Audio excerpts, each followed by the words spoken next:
Now there is discussion on the section 41D of the CRPC, that is right of arrested person to meet an advocate of his choice during interrogation. कि अगर आपको किसी कानूनी सलाह की जरूरत है, कोई लीगल एडवाइस की जरूरत है, तो for that sake you may meet while you are in arrest with an advocate. That is the right granted under section 41D of the CRPC, and this is the basis of the section 21 of the article 21 of the Constitution of India. When any person is arrested and interrogated by the police, देखिए यहाँ दो चीजें एक साथ लिखी हैं, that is arrested and interrogated. If any person is arrested and is not being interrogated, अगर किसी आदमी को अरेस्ट तो कर लिया है लेकिन इंटेरोगेट नहीं किया जा रहा है, तो उस केस में आप 41D की कोई मदद नहीं ले सकते. तो 41D आपकी मदद तभी करता है when you are arrested and interrogated, जब आपको अरेस्ट किया जाता है और साथ ही साथ इंटेरोगेशन होती है, पूछताछ की जाती है. Only in that case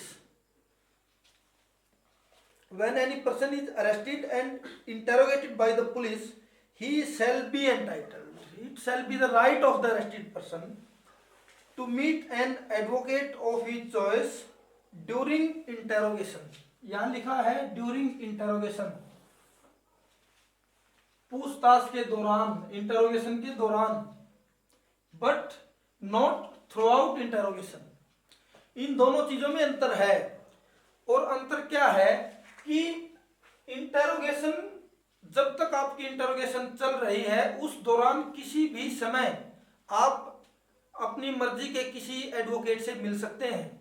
that is the meaning of during interrogation, but not throughout interrogation. ऐसा नहीं हो सकता कि आपकी इंटरोगेशन 5 दिन तक चलती है और उस 5 दिन आपके साथ इंटरोगेशन के दौरान आपकी चॉइस के एडवोकेट को आपके साथ बैठाया जाए. ऐसा नहीं है. लेकिन इंटरोगेशन के दौरान किसी समय आप एडवोकेट से मिल सकते हैं, लेकिन पूरी इंटरोगेशन, थ्रू आउट इंटरोगेशन, आप किसी एडवोकेट से अपने पास बैठाने की परमिशन नहीं है. Now a question might arise in your minds that why during interrogation and why not throughout interrogation? क्योंकि you know very well for the or during the process of criminal procedure court there are lot of the facts, या बहुत सी ऐसी बातें हैं जो सिर्फ police officer accused से ही वो क्वेश्चन कर सकता है. या ये कहें कि 100%, 100% जो कंप्लायंस है वो कोर्ट की पॉसिबल नहीं है, संभव नहीं है. तो फॉर दैट सेक, हालांकि what I am trying to make you understand वो लीगल नहीं है, इलीगल है.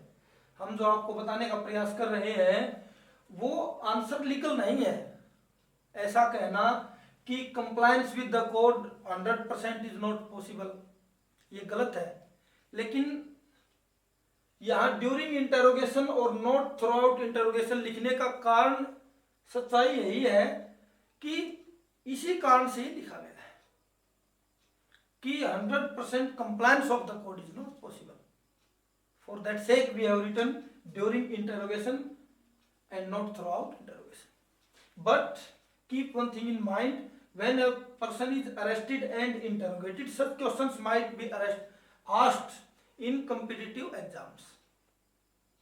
preliminary exams या मेंस एग्जाम में आपसे इस तरह के सवाल पूछे जा सकते हैं, क्योंकि अरेस्ट में और इंटरोगेशन में डिफरेंस है.